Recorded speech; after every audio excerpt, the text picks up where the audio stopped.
आपकी मेहनत और हमारा प्रयास, आओ मिलकर करें अपना सपना साकार। जी हाँ, जब हम लोग तैयारी करते हैं तो मुसीबतें तो आएंगी और मुसीबतें डराएंगी भी। मुसीबतें आएंगी भी, मुसीबतें डराएंगे भी। अपने जिद पे अड़े रहो और अपने हौसलों से लड़ते रहो।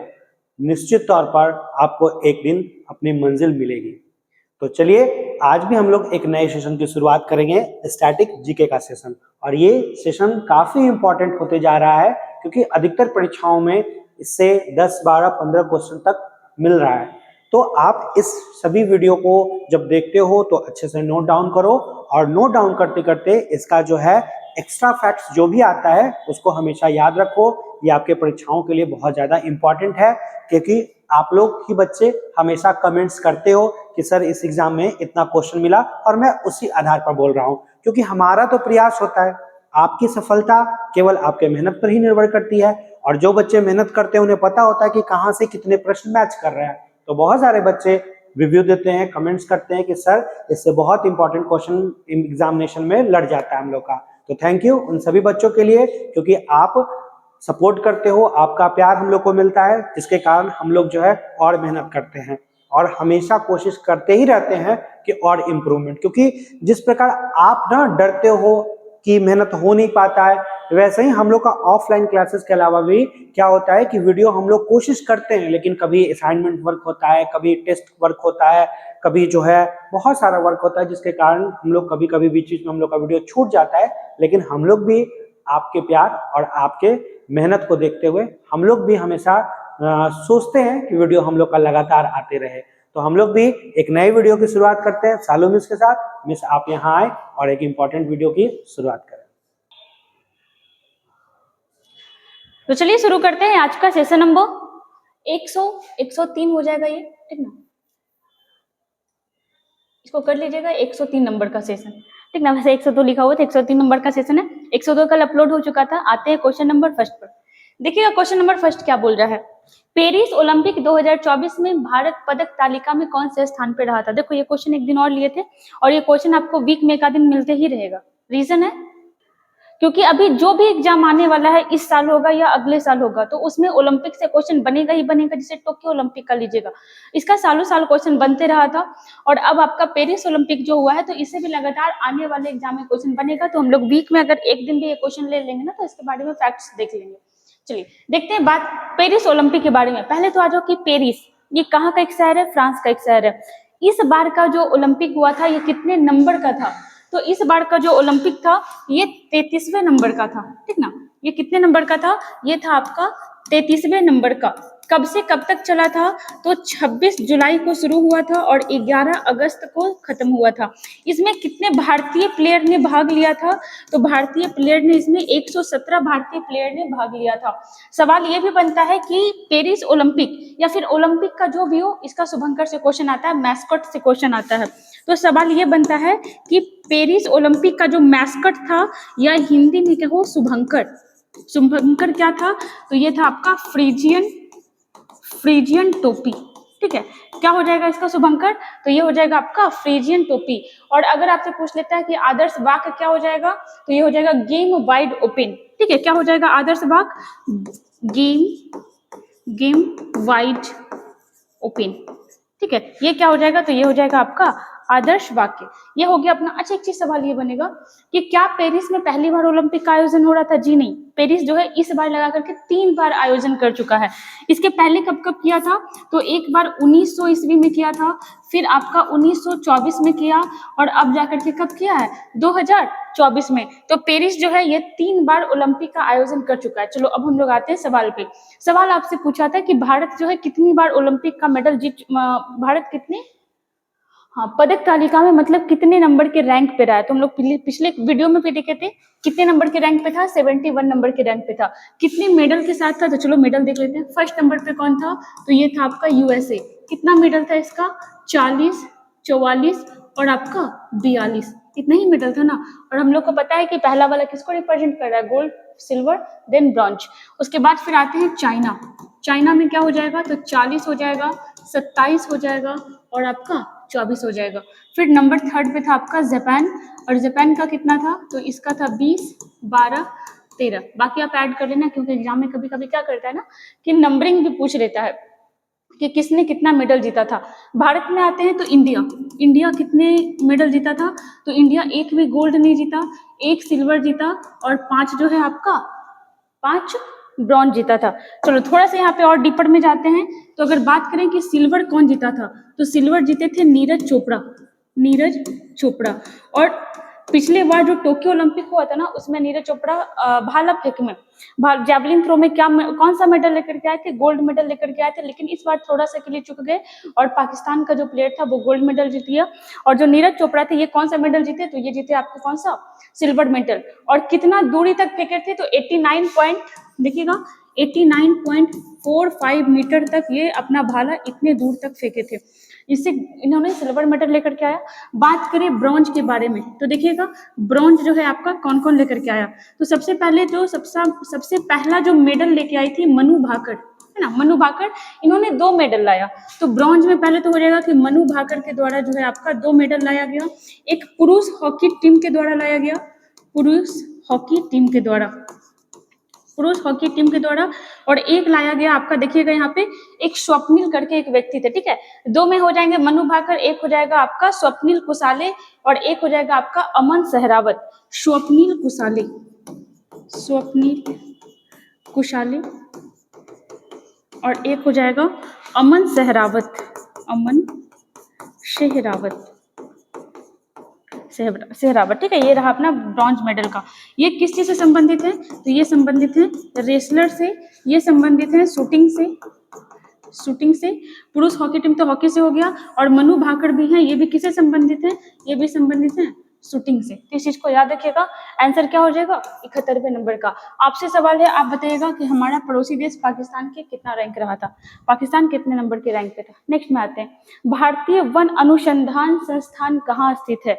भारतीय वन अनुसंधान संस्थान के बारे में सवाल कर रहा है, जहां पर क्या होता है, तो पर्यावरण हो गया, फॉरेस्ट हो गया, इससे संबंधित जानकारी मिलती है।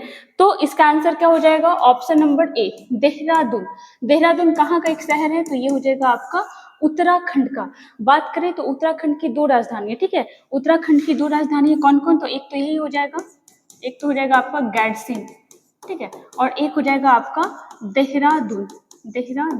देहरादून जो है ये हो जाएगा आपका विंटर कैपिटल, और गैरसिन जो हो जाएगा ये हो जाएगा आपका समर कैपिटल, जिसको हिंदी में क्या कहेंगे हम लोग, हिंदी में कहेंगे ग्रीष्मकालीन राजधानी।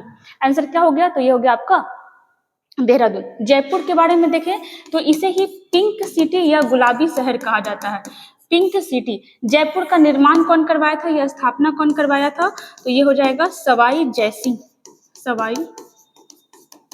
जयसिंह, ठीक है। अगर बात करें भोपाल के बारे में, तो आपको याद है भोपाल गैस त्रासदी हुआ था, ठीक है। मिथाइल आइसोसाइनेट की वजह से भोपाल गैस त्रासदी हुआ था। ये कब हुआ था बताइएगा आप, हम वीडियो में एक बार नहीं बहुत बार बताए हैं, तो आप ये बताइएगा कि भोपाल गैस त्रासदी कब हुआ था। बात करें दिल्ली के बारे में, तो दिल्ली का स्थापना कौन किया था, तो तोमर शासकों के द्वारा क्या हुआ था, तो दिल्ली की स्थापना की गई थी, ठीक ना। तोमर शासक के द्वारा जो है दिल्ली की स्थापना की गई थी। यहाँ पर आते हैं तो 1911 के घोषणा के बाद 1912 में क्या किया था, तो दिल्ली को भारत की राजधानी घोषित किया गया था, ठीक ना। कब, तो 1912 में। इससे पहले भारत की राजधानी कहाँ हुआ करता था, पुर्तगालियों के द्वारा बनाया गया था। किसको बनाया गया था, कोलकाता को बनाया गया था, और बाद में फिर 1912 कर दिया गया। घोषणा हुआ था 1911 में, और किसके द्वारा घोषणा किया गया था, तो एक दिल्ली दरबार लगा था, ठीक है, दिल्ली दरबार लगा था। किसके टाइम में लगा था, उस समय भारत का वायसराय जो था, कौन था भारत का वायसराय, तो ये था लॉर्ड हार्डिंग द्वितीय,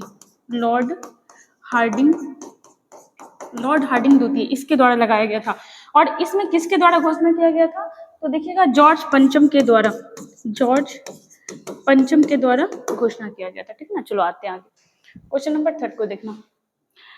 1632 में बिहार के पटना में किस कंपनी ने अपना कारखाना स्थापित किया था, ठीक है। बात हो रहा है 17वीं सदी का, है ना। 1632 में आपसे सवाल कर रहा है कि कौन से कंपनी ने पटना में अपना कारखाना स्थापित किया था। उस कंपनी का जो बॉडी है ना वो अभी भी है और उसको पटना कलेक्ट्रेट के नाम से जाना जाता है। ठीक है, किस नाम से? पटना कलेक्ट्रेट के नाम से। नॉर्मली आप बताओ पहले कि भारत में जो कंपनियां आई थी, ठीक है, बहुत सारी कंपनियां आई थी, यूरोपीय कंपनियां आई थी सारी, पीडीईडीएफ के फॉर्म में आई थी। और इन कंपनियों में सबसे पहले भारत में कौन आया था? नो डाउट पुर्तगाली आया था। तो आप यही याद रखना कि भारत में भी सबसे पहले पुर्तगाली ही आया था और बिहार में ही अपना पटना है, तो बिहार में पूछ ले या पटना में पूछ ले सबसे पहले कौन यूरोपीय कंपनी एंट्री किया था, तो वो था आपका पुर्तगाली। ठीक है, वो था आपका पुर्तगाली। बट यहाँ पे देखो सवाल आपसे क्या पूछा है, एक टाइम दे दिया, एक ईयर दे दिया, और बीपीएससी में एक बार नहीं कई बार ये क्वेश्चन पूछा है कि 1632 में जो है बिहार के पटना में किस कंपनी ने अपना कारखाना स्थापित किया था। तो ये हो जाएगा आपका डच ईस्ट इंडिया कंपनी। कौन सा कंपनी हो जाएगा बताओ? Dutch east India company. Dutch जो है क्या अभी एग्जिस्ट करता है? डच देश एग्जिस्ट करता है बट अब इसका नाम चेंज हो गया है। ठीक है, डच को ही अब किस नाम से जाना जाता है? तो इसको कहा जाता है आपका नीदरलैंड। ठीक ना, डच को ही अभी नीदरलैंड कहा जाता है और नीदरलैंड की राजधानी क्या हो जाएगी? तो ये हो जाएगा एम्स्टर्डम। ठीक ना। चलिए, बाकी हमको पता है कि पुर्तगाली सबसे पहले आया था, ब्रिटिश जो है सबसे ज्यादा समय तक शासन किया था। और आपको पता है चीज कि पुर्तगाली जो है ना ये सबसे बाद में भारत से गया था, सबसे पहले आया था 1510 में ना गोवा पे अधिकार कर लिया था अल्बुकर्क नामक एक पुर्तगाली गवर्नर। और 1961 में ऑपरेशन विजय चला करके भारत को पुर्तगालियों से आजाद कराया गया था। उस समय किस किस जगह पर पुर्तगालियों का कब्जा था? तो गोवा और दमन द्वीप पर था, उसको आजाद कराया गया था। और उसी समय गोवा दमन द्वीप को ना यूटी बना दिया गया था, केंद्र शासित प्रदेश बना दिया गया था। बाद में गोवा को राज्य का दर्जा दे दिया गया और दमन द्वीप को यूटी ही छोड़ दिया गया। ठीक ना, चलिए आगे आते हैं। देखो, पौधे द्वारा संश्लेषित खाद्य पदार्थ, संश्लेषित मतलब बना हुआ, पौधे द्वारा संश्लेषित खाद्य पदार्थ किस रूप में संग्रहित किया जाता है? जैसे कि हम लोग को पता है कि आप पौधे को आप ह्यूमन बीइंग से कंपेयर कर सकते हो, बिकॉज कि हम लोग जितने भी काम कर सकते हैं ना वो सारा काम आपका पौधा भी कर सकता है। जैसे हम लोग सबसे पहले तो हम लोग ब्रीदिंग कर रहे हैं, पौधा भी आपका ब्रीदिंग करता है। हम लोग कुकिंग करते हैं, पौधा भी करता है। हम लोग रिप्रोडक्शन करते हैं, पौधा भी रिप्रोडक्शन करता है। हम लोग ग्रो करते हैं और आपका पौधा भी ग्रो करता है। तो आप कंपेयर कर सकते हो, जैसे हम लोग खाना बना के एक जगह जमा करके रख देते हैं ना, वैसे पौधा भी करता है। तो सवाल यही बन रहा है कि जो पौधा है वो अपने द्वारा संश्लेषित खाद्य पदार्थों को किस रूप में संग्रहित करता है, कहाँ पर संग्रहित करता है? तो पत्ती में बनता है, वहीं आपका संग्रहित भी रहता है। और किस रूप में संग्रहित करता है? तो ये हो जाएगा आपका स्टार्च के रूप में। किस रूप में? स्टार्च। स्टार्च क्या है? एक प्रकार का, तो स्टार्च जो है एक प्रकार का कार्बोहाइड्रेट है। कार्बोहाइड्रेट, आप लोग को पता होगा कि हम लोग जो भी खाते हैं, एट लास्ट हम लोग जो कुछ भी खाते हैं ना वो आपका ग्लूकोज के टर्म में टूटता है और वहीं से हम लोग को एनर्जी मिलता है। ठीक है, जो कुछ भी आप खा रहे हो। और कार्बोहाइड्रेट में कितने कंपोनेंट होते हैं? तो 3 कंपोनेंट होता है। जैसे आप देख लो ग्लूकोज में क्या है? एक प्रकार का कार्बोहाइड्रेट है। कार्बोहाइड्रेट हर एक वो चीज है जो आपको एनर्जी प्रदान कर रहा है। जैसे कार्बोहाइड्रेट में आप ग्लूकोज उठाओ और ग्लूकोज का जो फॉर्मूला होता है वो क्या होता है? वो होता है आपका C6, देखिएगा C6H12O6। तो यहाँ पे देखो रेशियो भी आप बना सकते हो 1:1। ठीक है, मतलब इसका रेशियो हो जाता है। और इसमें कंपोनेंट कौन कौन हो जाएंगे? तो C हो गया, कहाँ चला गया H? अच्छा, ये देखो, ये कार्बन हो गया, ये हाइड्रोजन हो गया और ये हो गया आपका ऑक्सीजन। तो 3 मेजर कंपोनेंट पाए जाते हैं। आपसे सवाल करता है कि वसा, जिसको आप इंग्लिश में क्या बोलते हो? फैट। फैट क्या है? तो फैट भी एक आपका कार्बोहाइड्रेट है। ग्लूकोज जब आप लेते हो ना तो वो इंस्टेंट एनर्जी प्रदान करता है। फैट क्या करता है? फैट ना आपके बॉडी में कार्बोहाइड्रेट को, ग्लूकोज को एब्जॉर्ब करके रखता है। और जब हमारे पास जैसे देखो आप फास्टिंग कर रहे हो तो फास्टिंग में आपका बॉडी कैसे काम कर रहा होता है? तो वही फैट जो है ना उसका जो ग्लूकोज है वो उस समय आपको एनर्जी प्रदान कर रहा होता है। बात करें प्रोटीन का, तो देखो आप कार्बोहाइड्रेट ले लो, आप फैट ले लो, इसमें कितने कितने कंपोनेंट होते हैं? तो मेनली यही तीनों कंपोनेंट होता है। लेकिन जब आप प्रोटीन को उठाते हो ना तो प्रोटीन में देखो क्या क्या होता है, एक ज्यादा होता है। क्या ज्यादा होता है? तो इसमें C भी होगा, ठीक है, H भी होगा, O भी होगा। किसका बात हो रहा है? प्रोटीन का। साथ में एक और हो जाता है कंपोनेंट, दैट इज नाइट्रोजन। ठीक ना, नाइट्रोजन। और इसीलिए कहा जाता है ना कि प्रोटीन का जो पाचन होता है ना हमारे शरीर में देरी से होता है, लंबे समय तक होता है। प्रोटीन जितना जल्दी पाचन जो है आपका कार्बोहाइड्रेट का, वसा का होगा ना, उससे ज्यादा टाइम कौन ले लेता है? तो वो आपका प्रोटीन ले लेता है, ठीक है, प्रोटीन ले लेता है। और किस वजह से ले लेता है, तो ये आपका नाइट्रोजन का भी डाइजेशन होना होता है ना, इसलिए इस चीज को याद रखिए। कंपोनेंट से क्वेश्चन बन जाता है कि कौन कौन से उसमें कंपोनेंट होते हैं। नेक्स्ट पॉइंट में आते हैं, देखिएगा क्वेश्चन नंबर 5, सिंधु घाटी सभ्यता की अत्यधिक उन्नत जल प्रबंधन प्रणाली के अवशेष कहाँ पाए गए हैं, ठीक ना। आपसे ये सवाल कर रहा है कि सिंधु घाटी सभ्यता का उस शहर का नाम बताइए जहां सबसे ज्यादा उन्नत जल प्रबंध था। देखो नॉर्मली सिंधु घाटी सभ्यता 2-3 चीज के लिए बहुत ज्यादा प्रसिद्ध था। रीजन कि जिस समय पूरी दुनिया में ग्रामीण सभ्यता चल रही थी, लोग सभ्य रूप में भी नहीं आए थे, उस समय अपने भारत में शहर था, उस समय अपने भारत में ईंटा से घर बन रहा था, उस समय अपने भारत का ड्रेनेज सिस्टम इतना अच्छा था जितना आज के टाइम में भी आपको नहीं मिलेगा। आज के टाइम में बरसात होता है, आप क्या देखते हो कि सब जगह कीचड़ कीचड़ फैल गया, बट सिंधु घाटी सभ्यता में पानी निकलने का इतना अच्छा तरीका बना हुआ था ना कि कहीं पे पानी का जमाव नहीं होता था, नाला पूरी तरीके से ढका होता था, ना कि अभी के जैसा खुला रहता था। तो सारे शहरों में था, सिंधु घाटी सभ्यता में ये सारे चीज बहुत अच्छे से थे और सारे जगह पर थे। बट एक प्रॉपर एक शहर था जिसका नाम क्या था, तो धौलावीरा, ठीक है। धौलावीरा जो है ये कुछ ज्यादा ही प्रसिद्ध था इस चीज के लिए, किस चीज के लिए, अपने ड्रेनेज सिस्टम के लिए, ठीक ना। तो यहाँ पे सवाल वही पूछ रहा है कि सिंधु घाटी सभ्यता की अत्यधिक उन्नत जल प्रबंध प्रणाली के अवशेष कहाँ पाए गए हैं, तो ये हो जाएगा आपका धौलावीरा, ठीक है। धौलावीरा जो है ये आपका किस राज्य का एक शहर है, तो ये गुजरात का एक शहर है, ठीक है। बहुत सारे सवाल यहाँ से बन सकते हैं।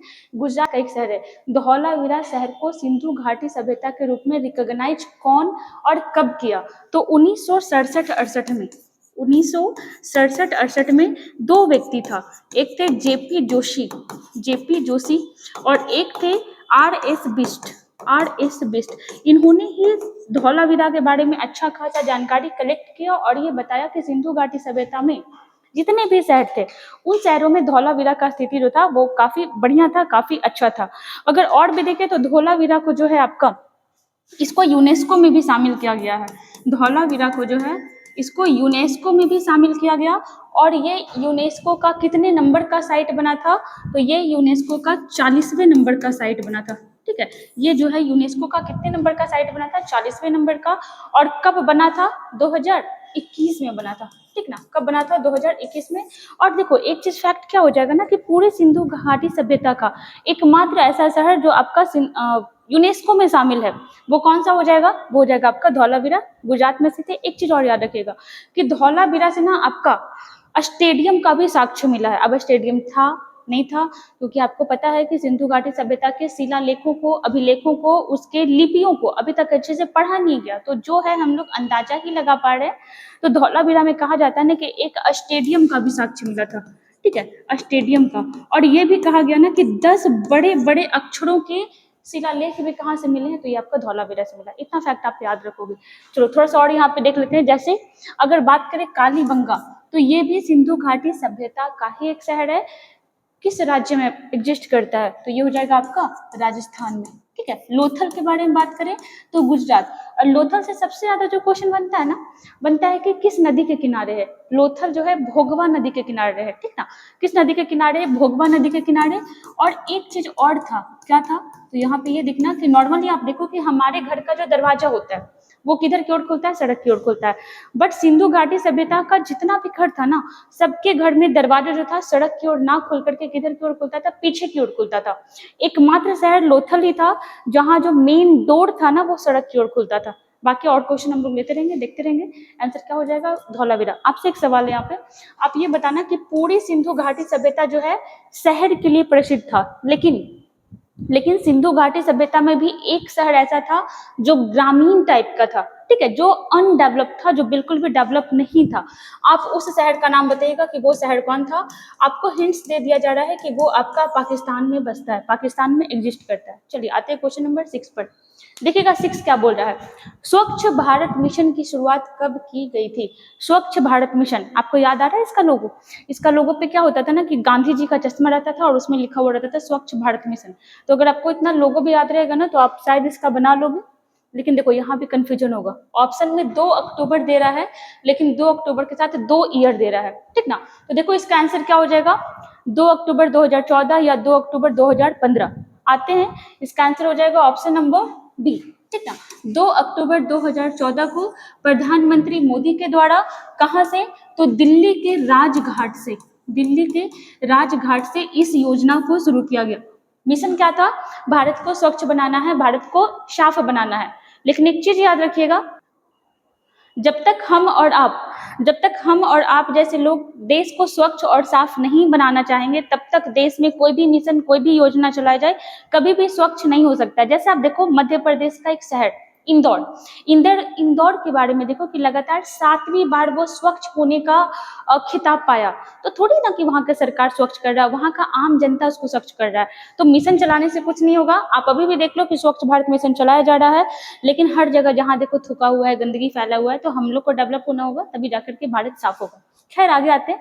देखो 2 अक्टूबर को ही क्यों चलाया गया, क्योंकि महात्मा गांधी को रिकॉग्नाइज करके चलाया गया। आपको पता होना चाहिए कि 2 अक्टूबर को एक विशेष आदमी का जयंती मनाया जाता है। कौन, तो महात्मा गांधी। अच्छा एक आदमी और है, चलो आते हैं यहाँ पे देखते हैं। जैसे देखो 2 अक्टूबर 1869 को गुजरात में भारत का एक महापुरुष का जन्म हुआ था। एक और महापुरुष थे, भले ही उनको उतना ज्यादा ख्याति नहीं मिल पाया। 2 अक्टूबर 1904 को, ठीक है, 2 अक्टूबर 1904 को इनका जन्म कहाँ हुआ, तो यूपी का एक शहर जिसका नाम अभी चेंज हो गया, पहले मुगल सराय था, अभी क्या हो गया आप ही बताना। यहाँ पर 2 अक्टूबर 1869 को कहाँ हो जाएगा, तो गुजरात में। बात किसका हो रहा है, तो गांधी जी का, ठीक है। और यहाँ पे बात किसका हो रहा है, तो यहाँ पे बात हो रहा है लाल बहादुर शास्त्री जी का, लाल बहादुर शास्त्री का। तो इन दोनों का जो जयंती है कब मनाया जाता है, 2 अक्टूबर को मनाया जाता है। लेकिन 2 अक्टूबर को अहिंसा दिवस भी मनाया जाता है, और किसके मेमोरी में, किसके याद में मनाया जाता है, तो ये गांधी जी के याद में मनाया जाता है। कब से मनाया जा रहा है, 2007 से मनाया जा रहा है, ठीक है। 2007 में बेसिकली घोषणा हुआ था, ठीक ना, 2007 में घोषणा हुआ था। और किसके द्वारा हुआ था, तो संयुक्त राष्ट्र के द्वारा 2007 में घोषणा हुआ था कि 2 अक्टूबर को आपका अहिंसा दिवस मनाया जाएगा। आंसर क्या हो जाएगा इसका, ऑप्शन नंबर बी, 2 अक्टूबर 2014। चलो आगे आते हैं। क्वेश्चन नंबर 7 देखिएगा, आधुनिक आवर्त सारणी का आविष्कार किसने किया था। बहुत बार क्वेश्चन बनता है, ठीक है। आधुनिक आवर्त सारणी, जैसा कि हम लोग को पता है कि हमारे आसपास में, हमारे इन्वायरमेंट में जितना भी धातु है, अधातु है, उपधातु है, सारे को वर्गीकृत कहाँ किया गया है, तो आपका आवर्त सारणी में किया गया है, पीरियोडिक टेबल में किया गया है, ठीक ना। और ये पीरियोडिक टेबल है ना, इसको बनाने का बहुत लोग प्रयास किया था। जैसे सबसे पहला जो नाम आ जाएगा डोबेराइनर, ठीक है, डोबेराइनर का नाम आ जाएगा, न्यूलैंड का नाम आ जाएगा, मेंडलीफ का नाम आ जाएगा और मोसले। मतलब ये 4 आदमी से सवाल बनता है कि आवर्त सारणी बनाने का प्रयास किसने किसने किया था। तो सबसे पहले जो शुरुआत किया था ना, वो आपका डोबेराइनर किया था, डोबेराइनर, ठीक ना, डोबेराइनर। ये क्या किया था, तो ये एक नियम दिया था, नियम से भी सवाल बनता है, कितने बार मिलाने के लिए दे देता है। तो डोबेराइनर जो प्रयास किया था ना, तत्व के बारे में, धातु के बारे में पता लगाने का, वो त्रिक नियम से बनाने का प्रयास किया था, ठीक है, त्रिक नियम।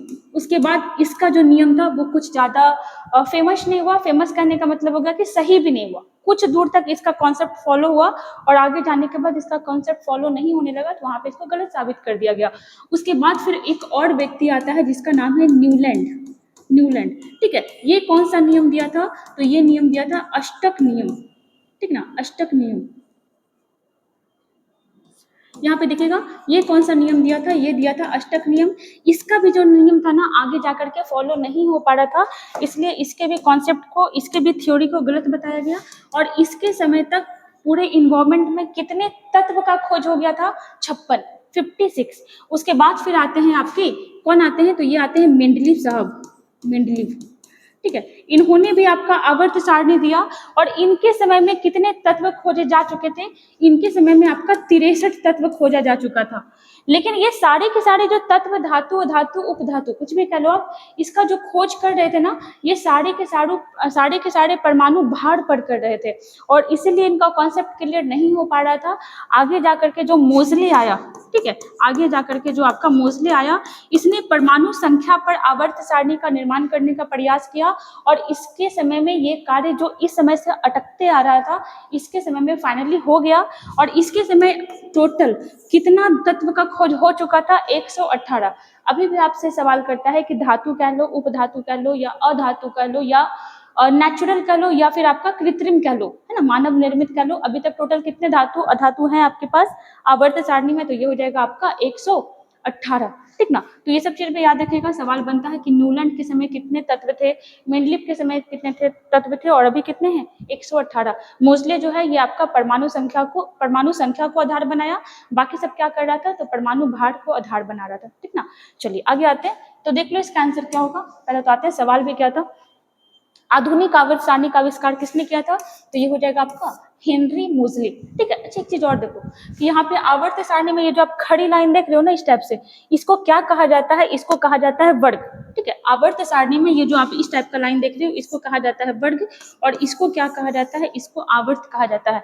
कितना वनडे एग्जाम में बस इतना इजी सवाल कर लेता है कि आधुनिक आवर्त सारणी में वर्गों की संख्या कितनी है, मतलब खड़ी लाइन की संख्या कितनी है, तो ये हो जाएगा 18 और इसका हो जाएगा 7। थोड़ा सा काम आप करिएगा, आप ये बताइएगा कि मेंडलीव का जो आवर्त सारणी था उसमें वर्ग और आवर्त की संख्या कितनी थी। चलो आते हैं क्वेश्चन नंबर, देखिएगा 8। 1942 ईस्वी में जयप्रकाश नारायण को किस नगर में जेल में रखा गया था।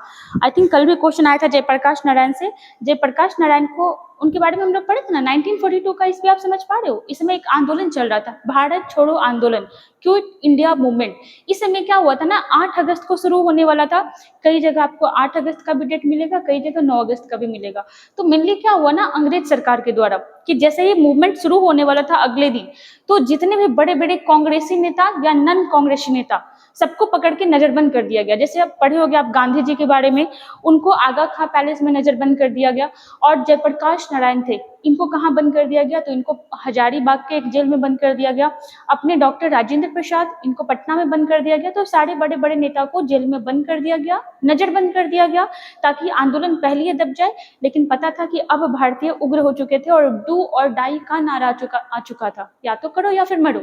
तो अब क्या हुआ कि अब नेता के नहीं होने के बाद भी आंदोलन जो है सर्वोपरि रूप से चलते रहा था। खैर यहाँ पे आते हैं, तो सवाल ये बन रहा था कि जयप्रकाश नारायण जो, इनको किस नाम से जाना जाता है, इनको जननायक के नाम से भी जाना जाता है, ठीक है। और इनका ना स्वतंत्रता आंदोलन कह लो या भारतीय राजनीति कह लो, बहुत इनका योगदान है। जैसे इंदिरा गांधी का जब सरकार चल रहा था उस समय भी इन्होंने बहुत ज्यादा बढ़ चढ़ के हिस्सा लिया था। एक टाइम इंदिरा गांधी की सरकार में आया था 1975 का, जिसको नेशनल इमरजेंसी के नाम से जाना जाता है। और कहा जाता है ना कि वो इमरजेंसी जो था भारतीयों के मौलिक अधिकार का हनन था।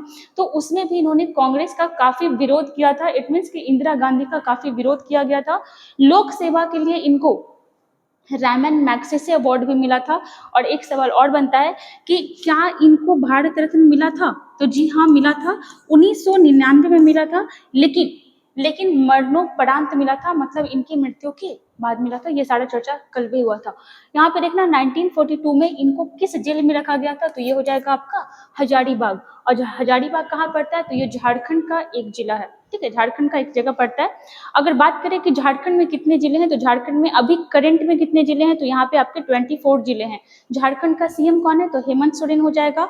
और झारखंड के राज्यपाल प्रेजेंट में कौन है, संतोष कुमार गंगवार, ठीक ना। चलो आगे आते हैं, क्वेश्चन नंबर 9 देखना। देखिएगा, किस संविधान संशोधन के द्वारा शिक्षा के अधिकार को एक मौलिक अधिकार के रूप में सम्मिलित किया गया है। ये किया गया है 86वां संशोधन 2002 के द्वारा। 86वां संशोधन 2002। सबसे पहले आ जाओ संशोधन क्या होता है। तो जब भी आप संविधान में कुछ भी बदलाव करना चाहते हो, जिस प्रक्रिया के माध्यम से होता है वही क्या कहलाता है, अमेंडमेंट, जिसको इंग्लिश में क्या कहते हैं, संशोधन, हिंदी में कहते हैं संशोधन। इसका चर्चा कहाँ किया गया है, तो भाग 20 में किया गया है, ठीक ना। भाग 20 में, कंफ्यूज नहीं होना। बहुत सारे बच्चे को देखते हैं कि भाग 18 भाग 20 में कंफ्यूज हो जाते हैं। 18 में आपात का चर्चा, 20 में संशोधन का चर्चा। अनुच्छेद देखें तो 368 के माध्यम से क्या होता है, संविधान में चेंजेस होता है। भारत में पहला संविधान संशोधन कब हुआ था, 1950 में संविधान लागू हुआ। और अगले ही साल, इट मीन्स कि 1951 में क्या हो गया था, पहला संविधान संशोधन। खैर यहाँ पे आते हैं, 86वां संविधान संशोधन 2002 के तहत क्या किया गया, ये बताया गया कि 6 से 14 वर्ष के आयु के बच्चों को अनिवार्य और मुफ्त शिक्षा दिया जाएगा। और इसके लिए क्या किया गया था, किस अनुच्छेद में परिवर्तन किया गया, किस अनुच्छेद में संशोधन किया गया, 45 नंबर के अनुच्छेद में चेंजेस किया गया। और अनिवार्य कर दिया गया कि आपके राज्य में जो भी 6 से 14 वर्ष के बच्चे हैं उनको, अभी आप देखते हो ना सरकारी स्कूल में होता है ना, पढ़ाया भी जाता है, खिलाया भी जाता है, बुक भी दिया जाता है, ड्रेसअप भी दिया जाता है।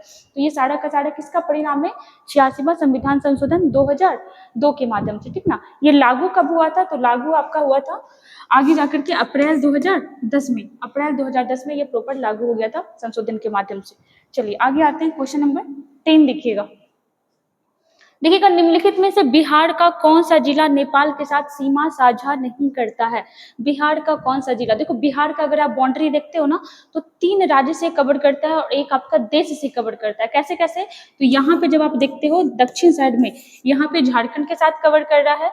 यहाँ पे जब आप आते हो तो यहाँ पे यूपी के साथ, यहाँ पर आप जब आप आते हो तो यहाँ पे हो जाएगा वेस्ट बंगाल के साथ, और यहाँ पे हो जाएगा आपका एक देश के साथ। और ये कौन सा देश है? तो ये हो जाएगा आपका नेपाल, ठीक ना, ये हो जाएगा नेपाल। नेपाल के साथ कितना जिला बॉर्डर टच करता है? ये सब क्वेश्चन एग्जाम में बहुत बार पूछा। आप बीपीएससी का प्रीवियस ईयर क्वेश्चन उठा करके देखिएगा, ये सब क्वेश्चन कितना बार पूछा हुआ है। नेपाल से 7 जिला लगाता है बॉर्डर अपना, यूपी से 8 जिला, झारखंड से भी 8 जिला, और वेस्ट बंगाल से कितना जिला लगाता है? तो वेस्ट बंगाल से लगता है, बताओ कितना जिला? तो वेस्ट बंगाल से हो जाएगा आपका 3 जिला, ठीक ना। चलो यहाँ पे देखो और भी आते हैं। बिहार में कितने जिले हैं? तो बिहार में आपका 38 जिला है। नवीनतम जिला कौन है? तो ये है आपका अरवल। किससे अलग हुआ है? तो ये आपका जहानाबाद से अलग हुआ है। सवाल बनता है कि बिहार का सबसे उत्तरी जिला कौन सा हो जाएगा? तो पश्चिमी चंपारण। सबसे दक्षिणी जिला कौन सा हो जाएगा? गया। सबसे पूर्वी जिला कौन सा हो जाएगा? तो किशनगंज। और सबसे पश्चिमी जिला कौन सा हो जाएगा? तो ये हो जाएगा आपका, कौन हो जाएगा बताओ? कैमूर। चलो आगे आते हैं, फिगर के माध्यम से समझते हैं। नेपाल से पूछ रहा है ना, चलो ऑप्शन देखते हैं यहाँ पे। तो नेपाल से पूछ रहा है, नेपाल से सीमा साझा नहीं करता है। चलो आगे आते हैं, फिगर के माध्यम से हम लोग यहाँ पे देखते हैं। सबसे पहले आ जाओ, हम लोग क्या देखें कि यूपी से जो है, यूपी से है कितना जिला बॉर्डर लगा रहा है? तो ये हो जाएगा 8। झारखंड से कितना बॉर्डर लगा रहा है? तो ये भी हो जाएगा आपका 8। नेपाल से 7, और आपका वेस्ट बंगाल से तो ये हो जाएगा आपका 3 जिला। और वेस्ट बंगाल वाला सबसे ज्यादा इंपॉर्टेंट है, क्योंकि क्लास में कितने बार हम बताएं कि जिस चीज का भी आंसर जो है तीन चीज आ रहा है या 4 चीज आ रहा है, वो एग्जाम के लिए बड़ा इंपॉर्टेंट हो जाता है। कैसे? क्योंकि ऑप्शन में आपका 4 देता है, तो 3 सही देगा, 1 गलत दे देगा, बोलेगा बताओ इनमें से कौन होगा या कौन नहीं होगा। इस टाइप का लाइन से क्वेश्चन बनता है। तो आप ना याद रखिएगा कि वेस्ट बंगाल से ना मेनली आपका 3 जिला ही आपका बॉर्डर लगाता है अपने बिहार का। कौन कौन? तो एक हो जाएगा आपका किशनगंज, एक हो जाएगा आपका पूर्णिया, और एक हो जाएगा आपका कटिहार। ये 3 जिला जो है किससे बॉर्डर शेयर कर रहा है? वेस्ट बंगाल से, ठीक है। किससे कर रहा है? वेस्ट बंगाल से। और आपसे नेपाल से पूछ रहा था, तो देखो नेपाल से कौन कौन सा लगता है। नेपाल से आपका लगता है पश्चिमी चंपारण, पूर्वी चंपारण, फिर हो जाएगा आपका शिवहर, मधुबनी, सुपौल, अररिया, और आपका किशनगंज। तो ये जो आपके 7 जिले हैं, ये किसके साथ बॉर्डर लगा रहे हैं? ये बॉर्डर लगा रहे हैं आपके नेपाल के साथ। तो देखिएगा यहाँ पे ऑप्शन में क्या क्या दे रहा है। ऑप्शन में आपका दे रहा है पूर्णिया, मधुबनी, किशनगंज और सीतामढ़ी। सवाल है आपसे कि नेपाल से बॉर्डर कौन नहीं लगा रहा है। एक बार फिर से ऑप्शन सुनिएगा, पूर्णिया, मधुबनी, किशनगंज और सीतामढ़ी। यहाँ पर देखिएगा, जैसे कहाँ चला गया, नेक्स्ट में आइएगा। देखिएगा सवाल था आपका पूर्णिया था, मधुबनी था, किशनगंज था और सीतामढ़ी था। तो देखो सीतामढ़ी लगा रहा है आपका, लगा रहा है ना। जबकि देखो एक खास आप यहाँ पे नोटिस करो पूर्णिया पर, देखो पूर्णिया किधर पड़ रहा है, ठीक ना। देखो यहाँ पे ये आपका पड़ा पूर्णिया का बॉर्डर। तो पूर्णिया जो है ये नेपाल से बिल्कुल भी बॉर्डर नहीं लगा रहा है, जबकि किशनगंज लगा रहा है आपका। आप यहाँ देखो सीतामढ़ी लगा रहा है, यहाँ पे देखो मधुबनी लगा रहा है, बट पूर्णिया आपका बीच में आ रहा है। और इसी टाइप का क्वेश्चन देता है। ऐसा नहीं है, एग्जामिनर बेवकूफ नहीं बैठा हुआ कि बीच से उठा करके आपको दे देगा कि बताओ बेगूसराय बॉर्डर लगा रहा नहीं लगा रहा, पटना बॉर्डर लगा रहा नहीं लगा रहा, ऐसा नहीं करेगा। वो जानबूझ के आसपास का ही देगा कि आप कंफ्यूज हो जाओगे। 2-4 क्वेश्चन हम लोग अगर डेली इस टाइप का कर लेंगे ना, तो फिर आपके दिमाग में बैठ जाएगा। तो यहाँ पे आंसर क्या हो जाएगा? पूर्णिया। पूर्णिया किसके साथ बॉर्डर लगा रहा है? तो वो लगा रहा है वेस्ट बंगाल के साथ, पश्चिम बंगाल के साथ। तो अपना आंसर यहाँ पे क्या होना चाहिए बताओ आप? यहाँ पे अपना आंसर हो जाएगा कौन सा? पूर्णिया, ठीक ना। क्या हो जाएगा? Purnia. Answer option number A. चलिए यहाँ पे अपना खत्म हुआ क्वेश्चन, 10 नंबर क्वेश्चन कंप्लीट हुआ। मिलते हैं फिर ऐसे ही मजेदार क्वेश्चन के साथ नेक्स्ट वीडियो में, ठीक ना। तब तक बने रहिए हमारे साथ। वीडियो अच्छा लगेगा तो लाइक, शेयर, सब्सक्राइब जरूर करिएगा।